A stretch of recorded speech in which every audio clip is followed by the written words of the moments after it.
নির্বাচন তখন জায়গা মতো হয়ে যাবে। দায়িত্বশীল ফেরেশতাও নির্ধারিত আছে আজরাইল। আজরাইলে যখন আল্লাহ পাক এই কামটা দিছে, জিবরাইলরে বললেন যাও তুমি ওহী নিয়ে যাতায়াত করবা, এই ইসরাফিল সিংহায় ফুঁক দিবা, এই তুমি বৃষ্টি বর্ষণ করবা, এই তুমি রূহ কবজ করবা।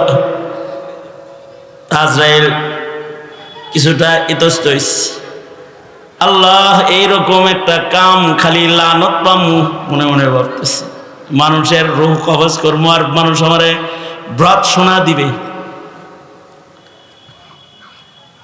আল্লাহ পাক আজরাইলকে বললেন, আজরাইল ঘাবড়ায়ও না, দুশ্চিন্তা করো না, রূহ কবজ করবা তুমি, দোষ তোমার হবে না, আরেকজনের হবে।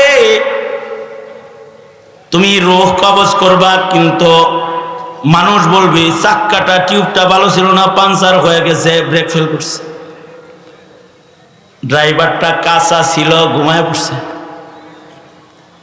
ইঞ্জিনটা মাঝ আকাশে যায় সাগরের উপরে বন্ধ হয়ে গেছে, তোমার দোষ কেউ দিবে না। রাস্তা পার হইতে যায় অন্যদিকে তাকাইছে, নিজের দোষ, তোমার দোষ দিবে না, রাস্তা যে পার হইছে তার দোষ দিবে। আমি আসবাব তৈয়ার করে দিমু, ভয় নাই, কেউ তোমার নামে লানত করবে না, আর একজন রে দোষ দিবে। আসল কথা হলো যার হায়াত যদ্দূর তার সীমানা ক্রস করে বেশি সময় কেউ পৃথিবীতে থাকবে না, তবে খুশনসিব তারা যারা মরণ পর্যন্ত ইবাদত করে যায়, মরণ পর্যন্ত সংগ্রাম করে যায়।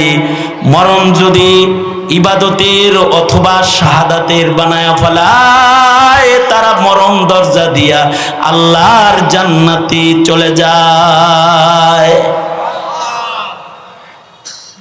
মরণ থেকে ভাগার কোনো সুরত নাই।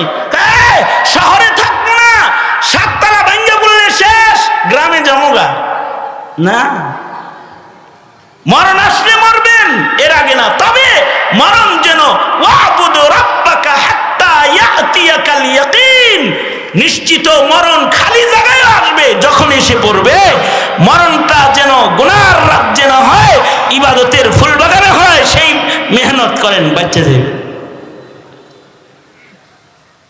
ভূমিকম্পকেও ভয় পায়। আমাদের বিল্ডিং থেকে অনেক মানুষ ভূমিকম্পের সময় দৌড়ে নিচে নামার সময় হাত পায়ে ব্যথা, অঙ্গুল টঙ্গুলও ভাঙছে কিছু। আমি যে বিল্ডিং এ থাকি, আশ্চর্য বিষয় হলো ভূমিকম্প যখন হয় আমিও ঘরের ভিতরেই আছি। আমি তো আজান শুরু করছি, আমার আহলিয়া বুরকা খুঁজতেছে, বুরকা পড়তেছে। আমি ওনাকে বললাম, এই বুরকা পরে নামতে নামতে বিল্ডিং পড়লে বুরকা পরে তুমিও নিচে নামতে যাও?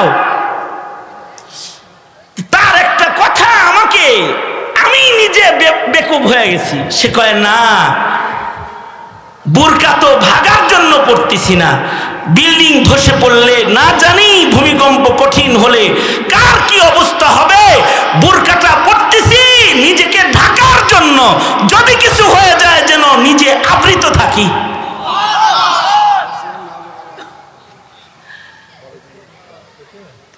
কেউ যদি আল্লাহকে ভয় পায়,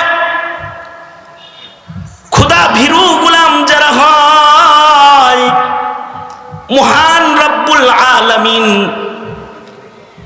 খোদা ভীরুদের জিন্দেগির গুনাহ মাফ করে দেয়। আল্লাহর ভয়ে ভীত যারা হয়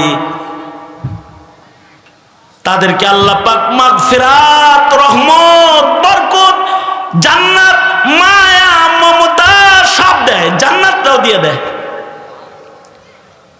এই যেমন আপনারা বসছেন মেলায় না ঘুইরা যদি ভেতরে বসে রবের ভয় প্রকাশ করা যায়, আর যদি কারোর চোখ দিয়া এক ফোঁটা পানি গড়ায়া রবের ভয়ে পড়া যায়, এখানে বসে বসে কেউ যদি চিন্তা করে, পিছনে বহু গুনাহ করেছি, রবের কাছে কেমনে যাম?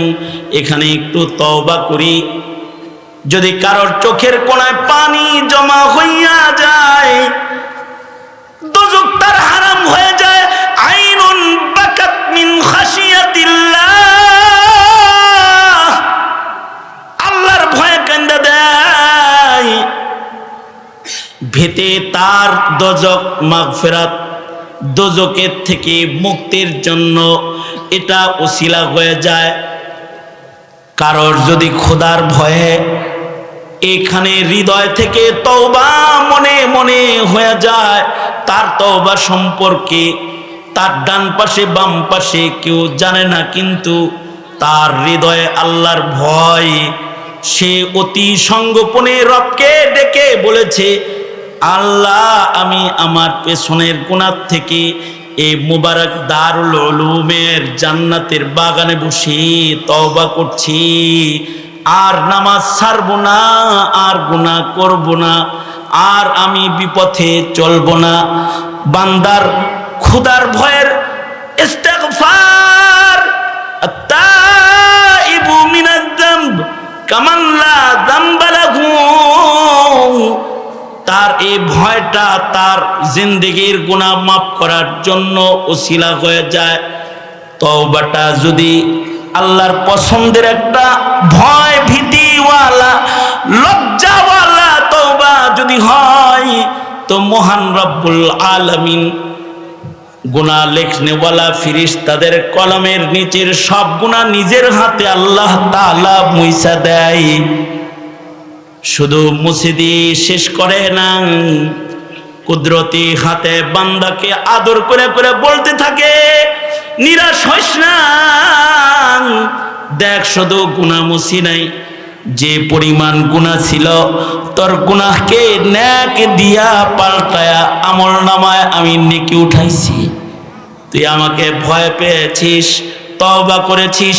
উলাইকা ইউবাদদিলুল্লাহ, উলাইকা ইউবাদদিলুল্লাহু সাইয়্যাতিহিম হাসানাত, ওই সকল বান্দাদেরকে মহান রব্বুল আলামিন তাদের খোদা ভীতির তওবার বরকতে আল্লাহ তাআলা গুনাহ মাফ করে ক্ষান্ত হয় না, তাদের আমল নামার গুনাহগুলোকে রব্বুল আলামিন নেকির দ্বারায় পরিবর্তন করে আমল নামার মধ্যে উঠায়া দেয়, গুনাহ সরায়া নেকি বসায়া দেয়। দৌলত কি? তাকওয়াল্লাহ।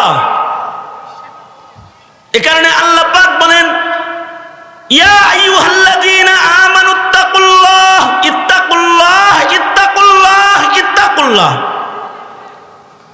ন্যূনতম তাকওয়া কারোর ভেতরে প্রমাণিত হয়েছে, তো আল্লাহর রাসূল বর্ণনা করেন, ওয়াকিআতু বনি ইসরাঈল, ন্যূনতম তাকওয়া পাওয়া গেছে।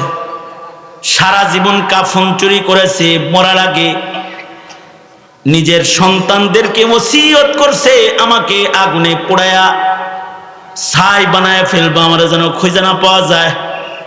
শুধু ছাই বানাইবা তা না, আমার পুরা ছাইগুলোকে বাতাসে উড়াইয়া দিবা, পানিতে ভাসায়া দিবা ভাগ কইরা, আমি বাতাসার পানির ভেতরে জাররা জাররা হয়ে লুকায়া থাকবো।